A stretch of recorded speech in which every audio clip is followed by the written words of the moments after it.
నిన్నగాక మొన్న ఒక ఆయన వచ్చిండు, మీరు చూసిండ్రు.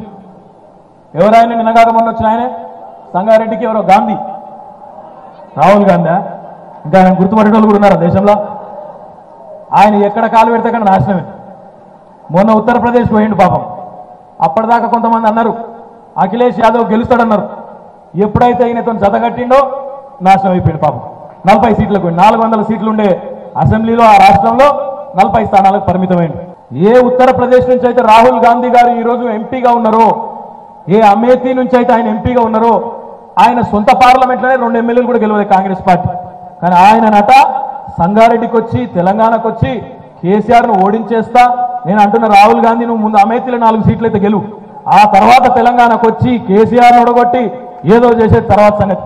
తెలంగాణలో సామెత చెప్తారు, కూట్ల రాయి తీయలేనోడు ఏట్ల రాయి తీస్తాను బయలుదేరి అన్నట్టున్నది రాహుల్ గాంధీ కథ. ఈ కాంగ్రెస్ ప్రభుత్వాన్ని మీరందరూ కూడా 60 ఏళ్ళు చూసినారు, 60 ఏళ్ళు భరించినారు. ఒకసారి గుర్తు తెచ్చుకోవాలని నేను కోరుతా ఉన్నా, 60 ఏళ్ల కాంగ్రెస్ పార్టీ చరిత్ర మన కళ్ళ ముందే ఉన్నది. ఏం చేసింది కాంగ్రెస్ పార్టీ?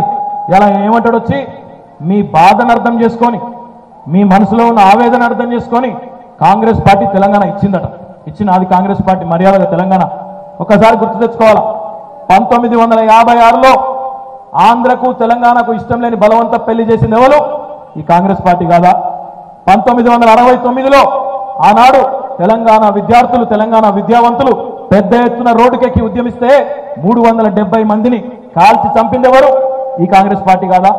1971లో ఆనాడు జరిగిన పార్లమెంట్ ఎన్నికల్లో భారతదేశం మొత్తం కాంగ్రెస్ పార్టీకి అండగా నిలబడితే ఒక్క తెలంగాణలో 11 మంది పార్లమెంట్ సభ్యుల్ని గెలిపించి తెలంగాణ ప్రజా సమితి అనే బ్యానర్ మీద 11 మందిని గెలిపిస్తే వాళ్ళందరినీ బరబర గుంజుకపోయి ప్రజాస్వామ్యాన్ని కాలరాచి ఆనాడు ప్రజా తీర్పుని అపహాస్యం చేసింది ఈ కాంగ్రెస్ పార్టీ కాదా? మళ్ళీ 2004లో వాళ్ళ అవసరం కోసం ఆంధ్రప్రదేశ్లో ఆనాడు అధికారంలోకి రావడం కోసం తెలంగాణ ఇస్తామని చెప్పి, మీ మనసులో ఏమున్నదో నాకు తెలుసని చెప్పి టీఆర్ఎస్తో పొత్తు పెట్టుకొని గులాబీ కండువాలు కప్పుకొని ఆనాడు ఊరూరు తిరిగి 2004లో అధికారంలోకి వచ్చి 2014 దాకా 10 సంవత్సరాలు తెలంగాణ ప్రజలను రాచి రంపాన పెట్టి 100 మంది చచ్చిపోతుంటే దొంగల్లాగా ఇళ్లలో కూర్చొని కాంగ్రెస్ మంత్రులు ఆనాడు సంతకాలు పెట్టింది వాస్తవం కాదా? పదవులు వదిలిపెట్టమని చెప్పి పిల్లలు ప్రాణత్యాగాలు చేస్తే యాదిరెడ్డి లాంటి సోదరుడు ఢిల్లీకి పోయి సోనియా గాంధీకి నిలబడాలి, మన్మోహన్ సింగ్ తెలవాలని చెప్పి ఆనాడు ఢిల్లీకి పోయి ఊరేసుకుంటే ఇది కాంగ్రెస్ నాయకులు కదా? ఆనాడు ఇళ్లలో కూర్చొని పదవులు ఇచ్చిపెట్టకుండా గబ్బిలాలు కదా చూరును పట్టుకున్నట్టు పదవులు పట్టుకొని వేలాడింది కాంగ్రెస్ పార్టీ నాయకులు కాదా? ఇలా వాళ్ళు వచ్చి తెలంగాణకు మేమేమో చేస్తాం, ఇదివరకేదో చేసినాం అంటే నమ్మడానికి తెలంగాణ ప్రజలు పిచ్చివాళ్ళు కాదు. రాహుల్ గాంధీ గారు, మీరు 2014లో కూడా ప్రచారానికి వచ్చిండ్రు. ఏమన్నాడు అన్నాడు రాహుల్ గాంధీ?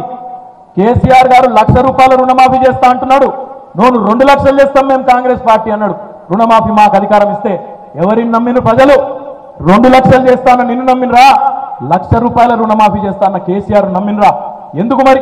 నువ్వు 2 లక్షలు చేస్తా అంటే కూడా, మాకంటే డబుల్ చేస్తా అంటే కూడా కేసీఆర్ గారిని ఎందుకు నమ్మినంటే మాకున్న విశ్వసనీయత అట్లాంటిది.